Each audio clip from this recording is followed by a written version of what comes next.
Welcome to LAOFCS Weekly. We are here at Toronto International Film Festival, so stay tuned. Welcome to Popcorn Talk, featuring movie discussion, news, and interviews. Popcorn Talk. We talk movies. As Scott said, we are here from the Toronto International Film Festival, and before we kick off the festival tomorrow, we wanted to take a look back at the films that we saw at Telluride. So this year at Telluride, we saw quite a few films. Some good, some not so good.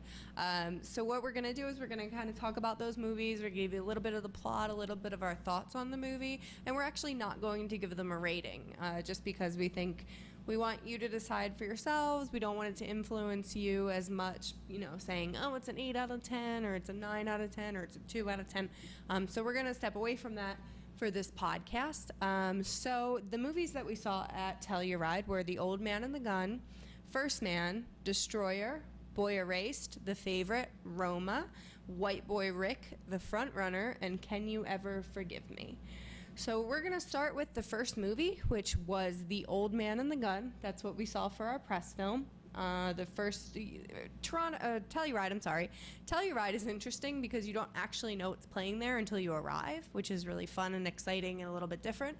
You actually don't even know what the first movie is you're going to see when you go to the screening. So it's a lot of fun, and this year we got to see The Old Man and the Gun, and Scott will talk a little bit about the movie, and then we'll talk about our thoughts. So this movie is directed by David Lowery, and it stars Robert Redford, Sissy Spacek, Danny Glover, and the older Glover. And this is a project that is based on a newspaper article written in the New York Times, right? Yeah, in 2003, I believe it was a New York Times article. About an old man who goes around and robs banks with a smile on his face. And this is a film that Robert Redford felt very passionately about. He really wanted to do this project, and he handpicked David Lowery to direct this project. They worked together on Pete's Dragon, which I remember him talking about. Robert Redford talked about that a little bit at the Pete's Dragon press day. And for him to kind of do a movie, to just do this one, I mean, that says a lot about Robert Redford, but also how much he admires David Lowery. Right. So this is a fantastic little film. It's a very small film. It will appeal, I feel, to older audiences the most. Older audiences or people who have an appreciation for older actors like Robert Redford. I think it's really going to resonate with classic film lovers in a lot of ways because it has a level of nostalgia to it that I think people are going to appreciate. Yeah. I think the film also, David Lowery always has a very unique style when you watch his films, whether it's Pete's Dragon, which he considers the darkest Disney film or the saddest Disney film ever. Yeah. Until Dumbo comes out. Yeah, until Dumbo comes out. But, I mean, honestly, this movie looks and feels like it's shot in the 60s and the 70s. It looks older. Yeah. It does not feel like something that is shot just to look that way. It feels like it was shot in that time period.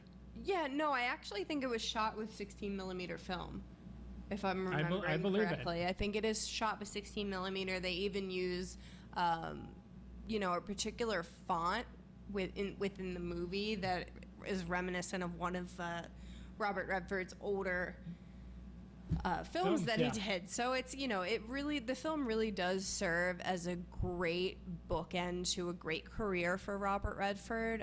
It's been rumored that this is going to be his final performance. He did in the press, the Q&A after the film, he did say never. But, I think it would be a really great film to end on a high note with him. He's a lot of fun in it. It's basically a lesson on how to be the most charismatic actor that's ever lived. And that would be him. He's 82 years old and he's still as charismatic as he was 50 years ago. And he's an icon. And if you're a fan of Robert Redford or you're a fan of old cinema, do yourself a favor. Definitely see The Old Man and the Gun. It's a nice short film. It's only 93 minutes, I believe, was the runtime. So it's not something, where you see those films that are 3 hours, 2.5. It's a nice short 93-minute film that features a great actor that we've been very lucky to get to see all of the work that he's done. So check out Old Man and the Gun. And I just want to say, too, about Old Man and the Gun is that like Ashley pointed out, this movie very much is like an homage to Robert Redford. And it's interesting to see an actor who has taken on so many different roles in the movie industry kind of go out like this. But it just feels like that perfect ending to a man's career like his, because he's done so many iconic films. And I'm not going to spoil it, but there is a level of things in this movie where they show things that kind of tie into his career. That's all I'm going to say. And it's very rewarding when those scenes happen, and the way that the film ends just feels perfect. It feels like a perfect conclusion, and that's all I want to say, because I don't want to spoil anything. He always has to like kind of talk about the end, but even though we don't want to talk about the end. It's weird because I feel like that's what everyone really wants to know about. You know, it's really hard, and in a review, people want to know, like, does it hold up in the end? And that's. I don't know if people really want to know. Like, I mean, whenever I read reviews from people, I don't want to know what they think about the ending. I don't want to know how it ends. So that may just be a personal preference, but we'd like to see in the comments what you guys think. Yeah, absolutely. You know, you're the ones who watch us. You're the ones that pay attention to this kind of stuff. So, do you think that we should even talk about if we like the ending, or if it makes sense to us that it ended that way? I'd like to know what you think. Yeah, great point. Cool. Next movie up? Next movie, if you're paying attention to the way that I listed the movies, you're saying, yes, First Man is next. And we're going to make you wait. So it's not, because I feel like a lot of people really want to hear about First Man, so we're going to put it at the end, and we'll talk about some other movies. So sorry. But what we are going to talk about now is Destroyer, which stars Nicole Kidman and Sebastian Stan. It is directed by Karen Kusama. And it tells the story of a detective who is kind of struggling with her life and trying to, frankly, she has PTSD, and she's trying to overcome some issues that she has when something arises that reminds her of a past trauma. And the rest of this movie is her trying to kind of reconcile with that trauma, or bring it to an end, or, you know, just get some resolution for it for herself. And Nicole Kidman in this film is amazing. I would not be surprised if there was buzz about her for an Oscar this year for this performance. She's, you know, physically almost unrecognizable. The makeup team in this movie does a fantastic job of making her age, making her eyes look closer together. Her nose is a little bit bigger, and there's just these little details that make you kind of say, is that Nicole Kidman, or is that somebody else? It's almost like, you know, I just thought of this. She kind of looks like a mix of Nicole Kidman and Jane Fonda in this movie. Yes, Yeah, she does. She kind of looks like a mix of Nicole Kidman and older Jane Fonda. But yeah, I mean, the highlight of this movie is definitely seeing Nicole Kidman. I feel that a lot of it suffered in a way just because the movie does tend to get a little repetitive. It is long. And I will say we did see this movie at 10 o'clock at night, so that may have played a part in it. You know, 10 o'clock at night after you've already seen 3 or 4 movies that day, it becomes a little bit difficult to keep your attention. So we will give you that little bit of a warning. And it's also, this is a very hard movie to talk about, because I feel like if I mention another movie that this reminded me of, it would ruin the entire film. It's also kind of hard to talk about this movie because of, you don't want me to say this, but the way that it ends. I mean, again, I'm sorry, but there's definitely something that's there that, you know, we can't talk about. But I will kind of say what Ashley's been talking about is that the pacing of the film is really kind of slow paced. It's a very gloomy and doomy type of movie. It's heavy. It's very heavy. There's not a lot of like humor in there. There's like a few light moments, but they're very, very light. And few and far between. Right. There's some really great, intense moments in this movie. One includes a bank robbery scene. But really the reason to see this movie without question is Nicole Kidman. You know, she's coming off Big Little Lies. She was incredible in that show. Everyone was talking about her on that. We're waiting for season 2, and she actually had 2 great movies at Telluride this year, with this being one of them. But this movie is the Nicole Kidman show, and I, like you said, I see her being nominated. I definitely see her being nominated. It's likely for me. I think it depends. With, Telluride, we're going to see with Toronto, we're going to see quite a few really good films that may knock that out of, may knock her out of the spot to get a nomination, but her performance nonetheless is really amazing. So if you're going to see Destroyer and you're a fan of Nicole Kidman, I don't think you'll be disappointed at all by her performance. No, not at all. Yep. Next so up.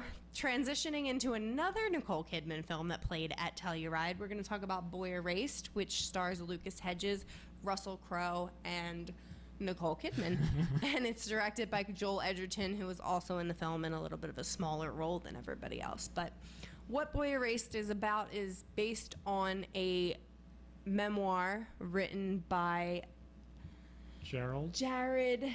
No, that's the character's name in the movie, but it's not actually based on Jared's. Yes, it is. Is it? Isn't it? No, okay. It's Gerald. It's Gerald something. It's Jarrad. I think that's another way to spell Jared. Oh, okay. I'm pretty sure. Okay. Anyway, anyhow, besides the look point, it up. Sorry about that. Wikipedia, it's on there. So anyway, it's based on his memoir of his personal life experiences going through a gay conversion therapy, camp, because his father is a Baptist pastor, and he is, as a young man, trying to come to terms with his sexuality, and his position in his life is very difficult for him because of his sexual orientation, or what he thinks is a sexual orientation. In the beginning of the movie, you don't really know if he's quite sure, which is done really well to make you really feel that you grow and evolve with that character. Lucas Hedges is just amazing in this. He has so many contrasting emotions in this. He goes from being very stoic and very serious to just finally lashing out and yelling and not taking it from anyone anymore. The subtleties in his performance are really, spot on. His emotional scenes really get you choked up. The scenes, particularly with his mother, played by Nicole Kidman, are really moving, and it's a beautiful film. It tells a story that, it's a lot of the times homosexuality and it being seen as a sin is a hard thing for a lot of people to talk about. And I think that this film does it in a way that doesn't address it as much, religiously. Yes, I would agree. It's more of a, this is just the humane thing to do. This is just being a decent human being. And I think that that's done beautifully in the film. And I think that is done so well because of the fantastic writing, because of Joel Edgerton having a vision of what this film was going to be like and wholly believing in it. It's my favorite film that we've seen so far out of the festival circuit. Yeah. So it's the one to beat here in Toronto for me. Yeah, I would agree with Ashley on pretty much everything. This was a film that I kind of didn't really have much of an opinion on going into, and it turned out to be my favorite as well. Lucas Hedges is just a phenomenal actor. I mean, we've seen him now. This is like his this is actually his fourth major role in the last 3 years. And I mean, every single time he plays a different type of character, but this is so nuanced, his performance in this film. It's really emotional, but at the same time, it's kind of never in your face. It doesn't feel preachy or pushy or anything. It's like you said, it's just a very realistic, down-to-earth portrayal of what these kind of therapy camps are like. And it's heartbreaking to think in the year 2018 that there are not only kids but adults still being put into these therapy sessions, and the way that they're treated in here. I mean, it's just heartbreaking watching some of the scenes in this film. But like you were saying about the performances, I mean, this is also one of the movies that I think is to beat in terms of performances, because you have Russell Crowe, who I haven't seen on film since The Nice Guys, where it's a completely different role here. He looks completely different. He looks completely different, and you buy into his persona. Like, it's Russell Crowe. You're so used to him being like that big brooding guy, and like in this movie, he's kind of much more like toned down and like much more religious, but like again, not preachy. Like the movie's not focused on I'm not going to church, like doing a whole bunch of stuff. It's just he's there, and he's just really strong in this performance. But Nicole Kidman, again, coming off of just talking about Destroyer, I can potentially see her, if she's not nominated for one category, she might be nominated for another category in this movie, because the scenes between her and Lucas Hedges are again really spot on. And I think, I'm sorry to interrupt you, but I think one thing that I forgot to mention is we are talking about how heavy the film is. Yes. But there is a lot of levity. There's a lot of humor in places that you don't think you would find humor, and some of it comes from Nicole Kidman and Lucas Hedges together. And I think that is really what helps the film to stay something that's very honest. You know what I mean? Like, when people are going through difficult times, there has to be some humor to make them, continue or be able to go through that. And the film does it in such a way that's so natural that it works perfectly for me. And it also has an appearance by, what's the gentleman's name who was in Billy Lynn's Halftime Walk? Joe Alwyn. Yes. Who we've randomly seen in small roles in quite a few films. And he's really good. He's great. That was one of those movies, Billy Lynn Halftime Walk, where like that just failed to deliver on everything that we wanted. But we think he's going to be okay. Yeah, I think he's going to be great. We're not worried about him. Yeah, and I need to also say that Joel Edgerton is a fantastic director, and he adapted this memoir into the screenplay. And I feel like everybody who was a part of this film felt very connected to this. It's one of those projects where you watch the performances, you get that sense of whenever Joel Edgerton moves the camera, or just certain scenes where he wants to be very honest and raw about what he's filming, and he's not trying to create a bias. He's just trying to show you the facts. Yeah, and he's trying to get to I guess it would be the emotion of the scene. The way that he frames things with Lucas Hedges and Nicole Kidman is very, very beautifully done to show, the relationship between mother and son, and, their struggles with dealing with how, things are working out for them. So I think Boy Erased needs to be on your list of movies to see. I think we're going to see it quite a bit come award season. I agree. I'm fingers crossed, hopefully. So our next film that we're going to talk about is The Favorite, and it is directed by Yorgos Lanthimos. I believe that's how you say his name. That's the guy who did The Lobster and Killing of a Sacred Deer. So if you're a fan of his movies, you know that they are a little strange. So this one is called The Favorite, and it stars Olivia Colman, Emma Stone, and Rachel Weisz. And it is an 18th century period piece that is not what you expect from an 18th century period piece. It's very different. It's got a weird sense of humor that you would not expect to see in this type of film. It's also done very technically a little bit different. It's shot with all candlelight and natural lighting, and the costume design is beautiful, and it's interesting. It's one of those movies that I definitely walked out of saying, I don't know if I liked that.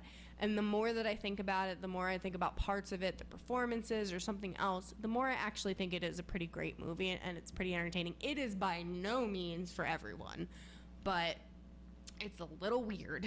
Yeah. If you like his movies, I think you'll be a big fan of this one. I've been hit or miss. I did not like The Lobster. I liked Killing of a Sacred Deer. This one, I think I'm going to be more on the edge of liking it. But I think the standout performance in this is definitely Olivia Colman. Yeah, this is a period piece that's unlike any other period piece that you've seen before. And that is very refreshing to see, because every year I feel like around Oscar time, there's always one of these movies. There's always this heavy period piece where you're like, oh, dear Lord. And they usually star Keira Knightley. They do. No, but, it's interesting to watch this film because, like you said, I really think that Olivia Colman, as well as Emma Stone is an actress that has been in so many different types of films, and it's a credit to her agent, it's a credit to her, at how many different types of movies she gets. And this one is unlike anything that you have ever seen her do before. And she's actually the only American actress in the entire movie. So she does a British accent fairly well. Yeah. So, she fits in, but it's just, you don't really want to get into the details of this movie because it ruins too much of it. So I think just knowing that it's an 18th century period piece that has a weird sense of humor and stars those three women and is directed by Yorgos, I think that's enough for you to go to the theater. Right. And I agree. The one thing that I think you and I both agree with, even after thinking about this movie and coming out of this movie and saying, you know what, the more we think about it, the more we like it, there is definitely an issue with the pacing of this film. Yeah. It goes on and on and on. And it's like, it's weird because there are just certain scenes that are so entertaining and so funny. But at the same time, like, it's like after that scene happens, it's just kind of like dull for like 10 minutes, and then something else happens, and then it's the same thing over and over again. And I think what really does that is the fact that the film is kind of broken down into like these chapters. Yes. And as the chapters keep coming on, you're kind of like, now we're at number 5. Yeah, and I think my particular issue with that is I'm thinking, it's like a 3-act play. So we did 1, we did 2, we got to 3, and then 4 and 5, and I'm like, okay, so I don't know when this is ending. And it was a movie we saw later at night, so it's a heavier, stranger movie to see later at night. But I mean, if you're a fan of Yorgos, I think it's worth checking out. If you have a little bit of an odd sense of humor, I think it might be right up your alley. So that was The Favorite. The next movie that we're going to talk about is actually White Boy Rick. This is an interesting movie because I did not have any desire to see this movie. I remember we were walking to it and I said, Scott, do we really have to see this movie? Like, can't we catch it at Toronto? I'd rather see blah, blah, blah. And Scott said, no, we really got to see it. We got to check it out. And I'm like, all right, that's fine. So we ended up going into it. And I'll tell you, in the first minute, I was like, oh no, this is going to be awful. And I think it was just this preconceived notion that I had of the movie in my head of like, oh, this is what this movie's going to be like. And it has this level of grit to it where the main character, Ricky Jr., is played by Richie Merritt, who is a total unknown. He's not an actor. They found him street casting with a really interesting story that the director found him by going to a school, and the kid was sitting outside of the principal's office, and they hired him to play Ricky. And that with that type of casting comes a certain level of authenticity that you can't replicate with an actor, and it shows in this film. And alongside Richie, we have Matthew McConaughey, who plays his father, Ricky Sr., and it's set in Detroit, and it addresses the issues that people face in the disparity of classes and race in the same way. Ricky, this is based on a real story, a true story. Ricky Wirsch Jr. is still dealing with repercussions. I'm sorry, it's too late for me to be doing this. Repercussions from what happens in the movie. And it's just one of those movies that you don't expect to like, and you end up falling in love with the characters. And the reason that you fall in love with the characters is because they're so authentic.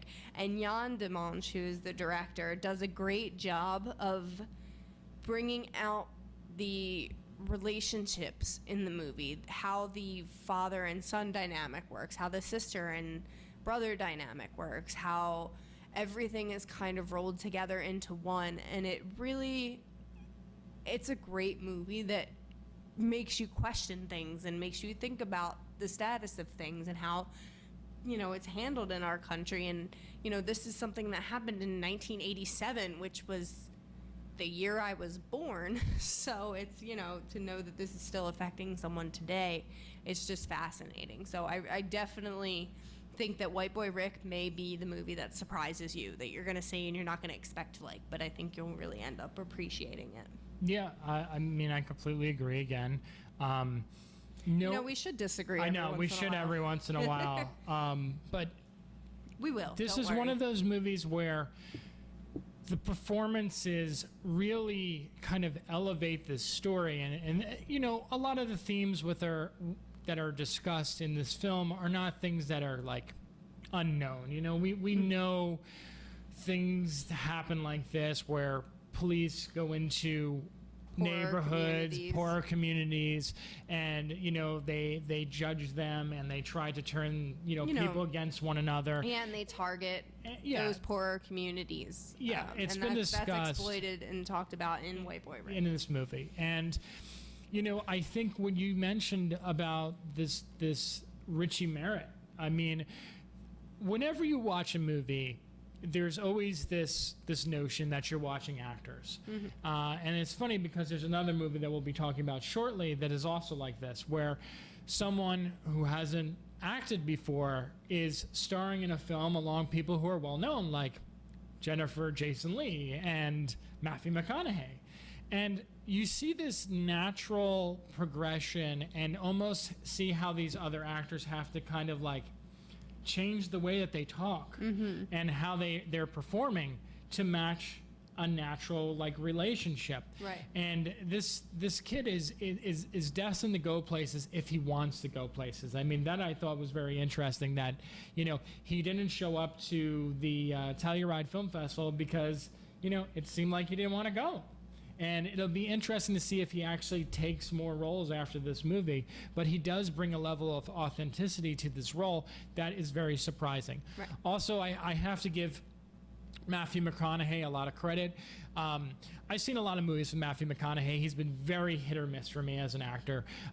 Dallas Buyers Club, he's amazing. But, then you have like those movies that he did in like 2000s, all those romantic comedies where he kind of like, how to lose a guy in 10 days, and then Failure to Lie. Like, How to Lose a Guy in 10 Days was okay. And then there was the one where he like lived on a boat and he went treasure hunting. Yeah, that's with the other lady whose career is not Hudson, yes. And it's just, seeing him in this role, it's a very different type of role for him. Yeah. And as I said, it's you can see that he's acting along someone who isn't as skilled as him, and for some reason it elevates his performance. And again, like Ashley was saying, is that just knowing that this is based on a true story, and knowing that someone went through this, and that the FBI came over a 15-year-old kid, and 15, 16, I think it follows him for about 3 years of his life, 3 or 4 years, and seeing like how he becomes this person and he's a 15-year-old kid. He's naive. Right. He doesn't know anything, and they exploit that, and to see that this poor guy is still behind bars for something like this, where he has a greater sentence than people who actually kill someone. Right. It's just devastating. I'm sorry, it's devastating. Okay, so let's wrap that up before you give away too much. Sorry. But I was like you. I just felt it was very good. Yeah. So moving on to the next movie, The Front Runner. Go ahead, Ash. Okay, so The Front Runner is a film by Jason Reitman. It stars Hugh Jackman, J.K. Simmons, Bill Burr, Vera Farmiga, Molly Ephraim, and Mamadou Athie. Those are the most notable prominent actors in the film and actresses in the film. And it follows this downfall of Senator Gary Hart in the 1980s. That's correct. Okay, when he was running against George Bush Sr. It was when he was running to get the Democratic nomination before the Democratic National Committee, and his life kind of unrolled during that time period. He was a man who believed that in order to rule, people did not have to know his personal life, that his personal life did not affect his ability to rule a country or to help, to be in politics. And the way that the film presents this is really interesting, and it really does make the audience question, do I need to know X, Y, and Z about, the president or a senator, or are we treating politicians more like celebrities when we shouldn't? And it brings up a really interesting topic to think about. There's a scene where J.K. Simmons says something along the lines of, the stuff that that Nixon got away with, or so-and-so got away with years ago, it wouldn't stand now. And it's, we had some of the most effective presidents, before they were monitored as much as they are right now. So I think it brings up some really interesting things, and it talks about, why people don't run for politics. And it's just, Hugh Jackman's performance is really great in this film because he has that double persona, totally down. He's a politician at the forefront, and then he adamantly believes that people don't need to know about his personal life. So when that becomes an issue, he lashes out, and he has this, he doesn't want to take it anymore. And some of those scenes are the best scenes in the movie. They're filled with the most emotions, and I really think that Mamadou Athie in this film is actually amazing. Yeah. I really like his performance. I loved him in this, and I think he really needs to get more more films, more roles. So I'm putting it out there. Hire Mamadou. I agree. Mamadou Athie is amazing in this film. There's at least 2 scenes with him and Gary Hart, Hugh Jackman in this movie. And they are phenomenal scenes. 2 of the best scenes in the movie, in my opinion. Watching this movie, and I feel like this is almost, it's destined to fail, this movie. Yeah. Because, if this movie came out, think about this. I was just thinking about it as you were talking about the Bill Clinton era. Imagine if a movie like this came out around Bill Clinton. There would be a much different reaction to this movie. I feel like this movie would be huge. I feel like people would be like, oh, yeah, that's what you're doing to Bill Clinton. But because who's in the White House right now, I feel like this movie is not going to have... But it also, it brings up that idea of, are our presidents celebrities? But that's what I'm saying, because Donald, is first and foremost really we can't go on that topic. I know. We can't go on that topic right now. But Hugh Jackman is fantastic in this role. The supporting cast is all around terrific. And what's great about the film is there's some really great writing in there, especially at the beginning of the film. There's this quick rapid fire, really quick dialogue between the campaigners in the office, and it's just back and forth, and it's witty and it's funny. And that is where, alongside Hugh Jackman's great performances, that's where the film's the strongest. Where I think the film struggles is that it's just too long. Like it just feels long, and you just want it to be over after a while. Because the problem with a movie like this and the 2-hour runtime does not help it is that you do know how this movie is going to play out. Mm-hmm. At the end of the day, you know how it's going to play out. Right, because it's historically based. Yes. So when you get to the halfway mark, and the crap starts hitting the fan, and the journalists start having arguments, you kind of like, okay, move it along now. But there's about another hour there, and I think if there was a tighter, I would say maybe and I don't even know where to tell you to cut this, but maybe a 15-minute chopping, a little bit here and there of this movie would make it a little bit tighter, and it would make a really great film. And I think it is a great film, but I think it could be taken to that next level. And knowing the other thing about going to film festivals is knowing that we might not see the final cut of the film. That's true. They might decide to cut some of it after they read reviews or after they get some feedback, or this one I think is set to release now on Election Day. Election Day, November 6th. November 6th. So it's interesting. I think you should check it out if you have an interest in political movies. I think you'll find it pretty great, minus the runtime. I think that's the real downfall of this movie. Yeah.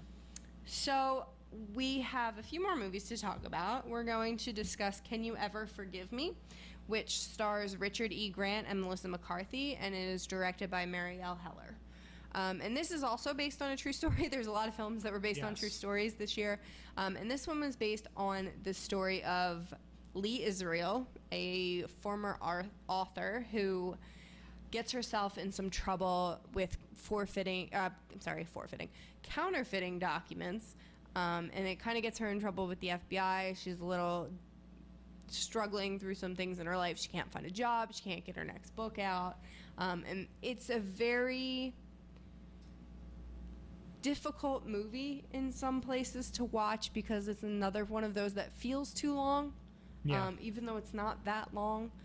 because it's very repetitive in some points. The best part of the movie, for sure, is Melissa McCarthy and Richard E. Grant's relationship together. It provides the most amount of humor. It brings the film, you know, it kind of wakes the audience back up when they start, you know, goofing off or doing whatever they're doing or having their back and forth. And I think that's where the film really grabs the audience. And kind of going off that, you know, in the Telluride book, they have this labeled as, you know, Melissa McCarthy's first dramatic performance. And to be honest, I feel like her performance in St. Vincent is much more dramatic than this one. This one is a little bit more toned back, you know, like toned back performance from Melissa McCarthy. It's not the character that you saw in Spy or Bridesmaids. I still think Spy and her performance in that film is a lot better than this one. But, you know, this is her best performance since then. With that being said, the film itself, it's a feel, in a weird way, it's kind of a feel-good film. You know, it tells an interesting story. It's pretty fascinating. But again, it's repetitive and lengthy, and after a while, you're just kind of like, okay, get to the point already, get to the point already, get to the point already. You know, and I feel this way because it's like, how many times are they going to show her going into a store and like, oh, here's someone's signature on this letter, and like they just show it like 5-10 times in the movie, and you're kind of like, I get it, that's what she's doing. And then they do the same thing with Richard E. Grant, and you're kind of like, okay, I get it. So again, it's not a bad movie by any stretch of the imagination. It's just I think they sent this one out hoping that it was going to be this big award buzz movie, and I don't get that from this movie. No, and I mean, I think another problem I had with the film is there's a point in the film where there's supposed to be some like romantic involvement or relationship with Melissa McCarthy and another character, not Richard E. Grant. Yes. And I feel like that never really came to fruition. It never really developed enough for you to have some type of emotional connection to that relationship. So I think that just became unnecessary baggage in the film for me, and I felt like without that, it may have had more of an impact for me. Again, it's not a bad film. It's just not what I was expecting. I went into with pretty high expectations because I really do love Melissa McCarthy. I think she's fantastic, and it just wasn't the big, buzzy Oscar movie that I thought it was going to be. And I mean, I'll just say it. Out of the three films that Fox Searchlight had at the festival this year, which is The Old Man and the Gun, The Favorite, and this one, this was the weakest. Right. For me. Okay, so we're going to talk about the last two films that we saw. The first one we'll talk about is Roma, and that is the highly anticipated film by Alfonso Cuaron. He directed it, he photographed it, he did every damn thing in this movie except for craft services, I think. Yes. But the result of it is something that's really beautiful and something that feels very personal to him. Every single shot in the movie is so well thought out. It's crafted in a very specific way. It has a ton of emotion in it. And for that reason, I really do think the film is great. I have a huge problem with the runtime on the film. I think it's about 2.5 hours long. 2.5 hours. I think even with a half an hour shaved off, it would be a lot better. The first part of the film is spent getting to know your setting, getting to know your characters a little bit, and the way that he did it, he's trying really hard to develop Mexico City and really give you an idea of what Mexico City in the 1970s was like. And for a lot of people, we don't know what that was. So he does a great job of establishing that, but I feel like that portion of it is too long. It makes you very, over it. Tired. Yeah, I mean, it's not that it's beautifully done. Yes. It's a beautiful film. You can take any shot from that movie, and you can teach, a course on it. Yeah. On how to frame things or how, long shots or this. It's filled. You can tell how great of a filmmaker he is. It's just the length of it really kills the second part of the movie for me. I also need to point out that, we as critics, we see so many movies a year. It's our jobs to kind of like give our feelings, point out what's good about it, what's bad about it. This is a type of movie that is really made for film aficionados and critics. If I will be 100% honest with you, if we were going to watch this movie on Netflix and I turned that on and I saw that first hour, I think I would have made it about 20 minutes in and I said, you know what, let's turn this off. And kudos to Netflix for actually making such an amazing film, and picking up something that's so art focused and so specific. I give them a ton of credit, but at the same time, like the problem is, and we talked about this a couple weeks ago with the Popular Film Award with the Oscars. This is not a movie for everyone. This is a movie for a very specific audience, and with the first hour being the way that it is and how drawn out it is, I get it's about setting up, but it's just not going to grab anybody in. Right. And I mean, you're interested. It's not that you're not interested in it. It's the first couple minutes, first half an hour, you're into it, and then it becomes really redundant for me. But I think when we're criticizing this movie so much, I really think we need to talk about what worked really well. And the second half of this movie is incredible for me. It gets to the relationship between the two women. It addresses, differences in class, differences in, wealth, and how that would play out. And it gets to something that is so beautiful and wonderful and just honest, and has a level of, that level of authenticity that's important in films. And I think that Alfonso does this in a way that's just totally masterful. I completely agree. Yeah, the movie definitely reminds me of like those old like Italian neo-realism films, and Bicycle Thieves and Umberto D and those types of movies. It has that feel to me because I took that course in college on Italian neo-realism, and it felt like that from the very beginning until the very end. It was in black and white, and it was just this, I could go on and talk about this movie for a long time, but the two actresses, in this film who really stand out, and I'm so sorry if I butcher these names. I never took Spanish. Yalitza Aparicio and Marina de Tavira. I'm so sorry if that was bad. They are amazing. Yalitza had never acted before. We were talking about how there was an actress who didn't ever act before, just like Richie Merritt. This was her first performance, and she's amazing. She is. I could watch her for an hour. Like, if the movie was just her for 2.5 hours, I probably could have done, I probably could have enjoyed it a lot more. But the relationship between Cleo and Sophia, who was, those two actresses, it's so amazing. Yeah. There's a particular beach scene in the second half of the film that is just beautifully done. I mean, it's incredible. It feels very epic, even though it's so simple. But it's just marvelous. And I can't speak enough about how great the second half of this movie is, because it really is such a strong movie. And I didn't mean in the beginning, and when we were talking about this, is that what I was trying to get to is that I think audiences and critics and film lovers are all going to have different experiences with this movie. That's what I was trying to say, is that we can sit through a movie and look at it with a 2.5 hour runtime and appreciate the brilliance that the end result of this movie is. Regular people are going to struggle with that. And that's what I wanted to get to, is that, especially it may not have wide appeal. Well, not only that, especially since this is a director who came off making Gravity, which was 90 minutes of space, which was action-packed, intense.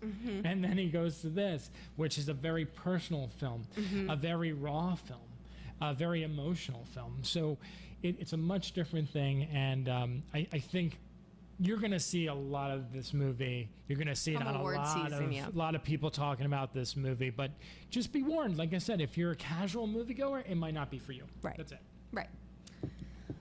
Okay. All right, last movie. We are at the last movie, and this is probably one of the most anticipated films for me. I I love anything to do with space. I love anything to do with history. I love space travel and the moon and astronomy and everything. So when I heard this movie was coming out, it was right up my alley. First Man, Damien Chazelle directs, and we have his buddy Ryan Gosling is back. And then Claire Foy. Ryan Gosling plays Neil Armstrong, first man on the moon. And his wife is played by Claire Foy, his wife Janet. And the film kind of goes through the journey that he takes from, that point in his life where he signs on to be part of these missions to, eventually get to the moon, and like how that plays into his life. It starts out on a very heavy note with his daughter being ill, and then he moves on from there and kind of goes on the missions and works through it. And everybody, it's one of those movies everyone knows what happens. So that's when it's a movie like that's based on real life and people know what happens, you have to make sure it's interesting. And that is my problem with First Man. I think it is technically fantastic. I think Damien knows exactly what he's doing with a camera. He knows how to build intensity. He knows how to make you feel things in the movie when it has to do with the filmmaking aspect of it. There are scenes, and this is actually where Scott and I disagree on this movie. There are scenes in the film where he really makes you feel like you are in a rocket hurtling towards space. The camera's shaking. He's focusing on different aspects of the rocket, the screws shaking, the metal clanging, the little tiny minuscule view they get of the sky as they're going through it. It's just, it's done in a way that builds intensity and emotion in that regard. Where it struggles is... Can I take this? Scott can take this one. Where the movie struggles is definitely the emotional side of things and the relationships, or the lack thereof relationship within the characters. You have someone like Ryan Gosling, who we have seen in so many different movies, Blade Runner and La La Land, where he's so good and he's so charismatic. But here, that's why everybody loves him. And here he's so one note. He's so flat. And he's so flat. And one of my major criticisms with this film is that this movie starts off showing this intense scene of him in action and in one of these NASA ships, and he's testing it out. And then it goes to this storyline where it shows Claire Foy and him with his kids. And it's like it introduces something which, again, we already know what happens here. So it introduces the daughter and being sick. And then like within 5 minutes, that's over and done with. And I'm sorry, and I'm going to say this, but he comes off like a complete asshole. He doesn't ask how his kids are doing. He doesn't ask how his wife is doing. It's just kind of like, oh, screw you guys, I'm gonna go to do my next thing. And I get it. Listen. The thing about Damien Chazelle is that he follows the same exact theme in every movie that he's done so far, every major movie that has hit. It's always about a guy who's passionate about something. Miles Teller in Whiplash. He wants to show J.K. Simmons that he can do it. He's so passionate. Screw the girlfriend, whatever. Same with Ryan Gosling in La La Land. Screw Emma Stone. We don't need to worry about her. I just want to do my jazz club thing. And then in this movie, we have the same thing. But what's different about this one as opposed to those other movies is that this one's based in fact. And I feel like when you have a man who has a family, and the fact that he pushes the family to the side, and I don't know, I'm not an expertise, I'm not an expert on Armstrong, but the thing is that you have that dynamic there, and to not focus on that and just kind of have Claire Foy show up and pout a few times and like really 2 scenes with the kids, it's like there's nothing to build up, and it doesn't just stop there. It goes into the secondary characters. The secondary characters, you see all these people that he's interacting with at NASA, and they're like there 1 minute, they're gone the next. Something happens to them, And that's it. That's all you get. Like, right. There's no build up between these characters. And I'm sorry, I feel really passionate about this movie because, like you, I really want to love it. And from a technical aspect of this movie, Damien Chazelle could be the next Spielberg in terms of what he shoots, but at the same time, he needs to work on that story, and he needs to let go. He needs to be able to capture human emotions, yes. which I don't think he does very well. This movie. You don't even know if Neil and Janet know each other. Right. Very, besides seeing each other every once in a while. It's just you have no emotional attachment to the characters, so you don't really care what happens to them, especially since you know the ending of it. Right. So it's like, yeah, he's going to make it to the moon. I know that. But there's no emotional connection between, the drama that happens with his daughter, him being away from his kids and wife for such a long period of time. And again, this may be based in fact, but I don't know. I tend to think it's just the way that Damien chose to frame this relationship. And the reason why I think that is because if you look at his other two films, at his filmography, it's the same thing. No, I know, I agree. It's just I'm saying that the movie would be so much more effective if that emotional element wasn't so flat.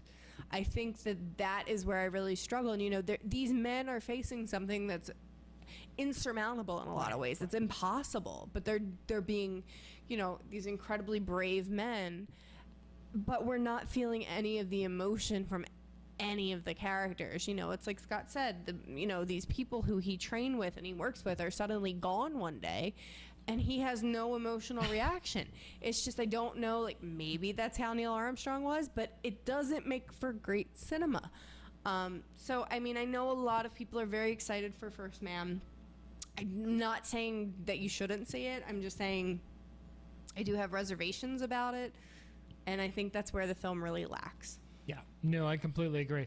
And to kind of just build off what Ashley said, I'm disappointed with this movie. I'm underwhelmed with this movie. I did not hate this movie. I know it sounds like I had so much anger, but Damien Chazelle is a director who I just really believe in, and I feel such a passion towards his previous two films that when I watched this movie and I saw that emotion completely missing from this, it was just heartbreaking in a lot of ways. It just fell so flat. Yeah, but in terms of the technical stuff, I mean, the scenes, like I did think after a while some of it was repetitive, and which I disagree with. Which you disagree with, but I feel like if that time was used instead of showing the shuttle going up and showing stuff inside there, if they used that 10 to 15 minutes every time they showed that to kind of build some of the relationships and some of the characters, it would have been better. Right. But the technical side of this movie is really fantastic.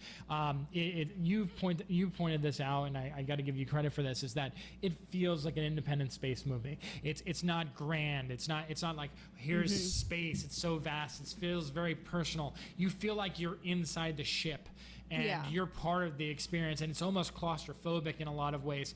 And for that, I think that part of this movie is a masterpiece, but the other part of it is it's so lacking. Right.